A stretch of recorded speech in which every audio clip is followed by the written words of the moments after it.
Pertandingan Liga 1 Indonesia yang mempertemukan Arema FC dan Persebaya dengan skor akhir 2-3 pada Sabtu 1 Oktober 2022 malam di Stadion Kanjuruhan Malang berujung petaka.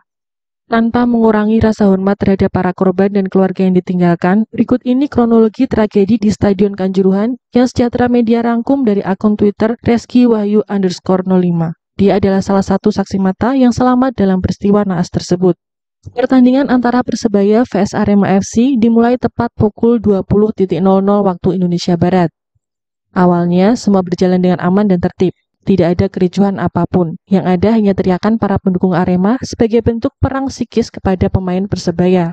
Babak pertama pun selesai. Saat jeda istirahat, rupanya ada beberapa kericuhan yang terjadi di tribun 12-13. Namun, masih bisa diantisipasi oleh pihak yang berwenang. Memasuki babak kedua, tim Persebaya berhasil mencetak gol ketiganya di gawang Arema FC. Tidak ingin mengecewakan para pendukung mereka, Arema FC semakin agresif menggempur gawang Persebaya. Namun keberuntungan masih belum berpihak pada mereka. Tidak ada satupun serangan dari Arema FC yang berhasil membobol gawang kiper Persebaya. Hingga peluit akhir dibunyikan, Arema tidak bisa menambah golnya dan harus menerima kekalahan.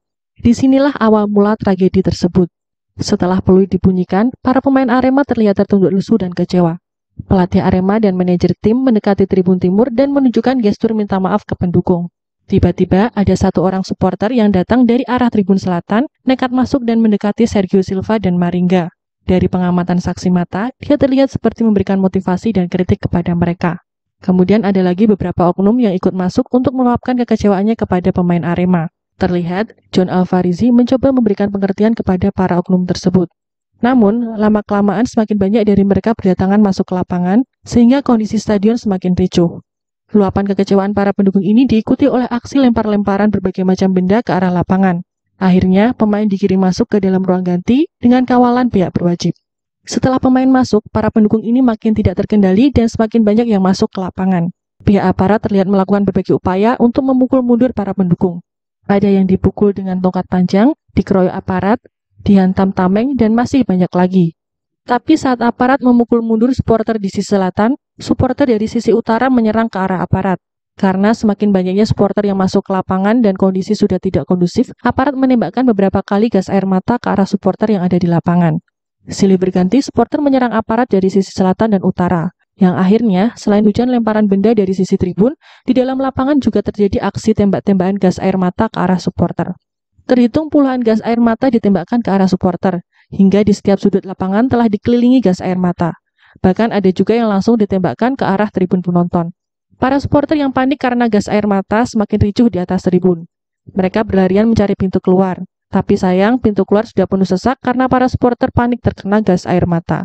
Banyak wanita, baik tua maupun muda, dan anak-anak kecil yang terlihat sesak, tidak berdaya, tidak kuat ikut berjubel untuk keluar dari stadion. Di dalam stadion mereka sesak karena gas air mata yang sudah ditembakkan ke berbagai arah, sedangkan untuk keluar stadion pun tidak bisa karena macet penuh sesak di pintu keluar. Di luar stadion banyak yang terkapar dan pingsan karena efek terjebak di dalam stadion yang penuh gas air mata. Sekitar pukul 10:30 malam juga masih banyak insiden pelemparan batu ke arah mobil aparat dan pengeroyokan supporter terhadap aparat yang dianggap mengurung para pendukung di dalam stadion dengan puluhan gas air mata. Akibatnya terjadi lagi beberapa tembakan gas air mata di luar stadion. Kondisi luar stadion Kanjuruhan sudah sangat mencekam. Banyak supporter yang lemas berkelimpangan, teriakan dan tangisan para wanita, supporter yang berlumuran darah, mobil-mobil yang hancur, kata-kata makian dan amarah, serta batu bata, besi, dan bambu berterbangan. Setelah situasi mereda, sekitar pukul 3 pagi, Minggu 2 Oktober, Polda Jawa Timur menggelar konferensi pers. Saat itu masih dilaporkan sebanyak 127 orang meninggal dunia, 2 diantaranya adalah polisi. Namun, rupanya angka tersebut masih bertambah, hingga total korban meninggal dunia akibat kejadian tersebut adalah 187 orang.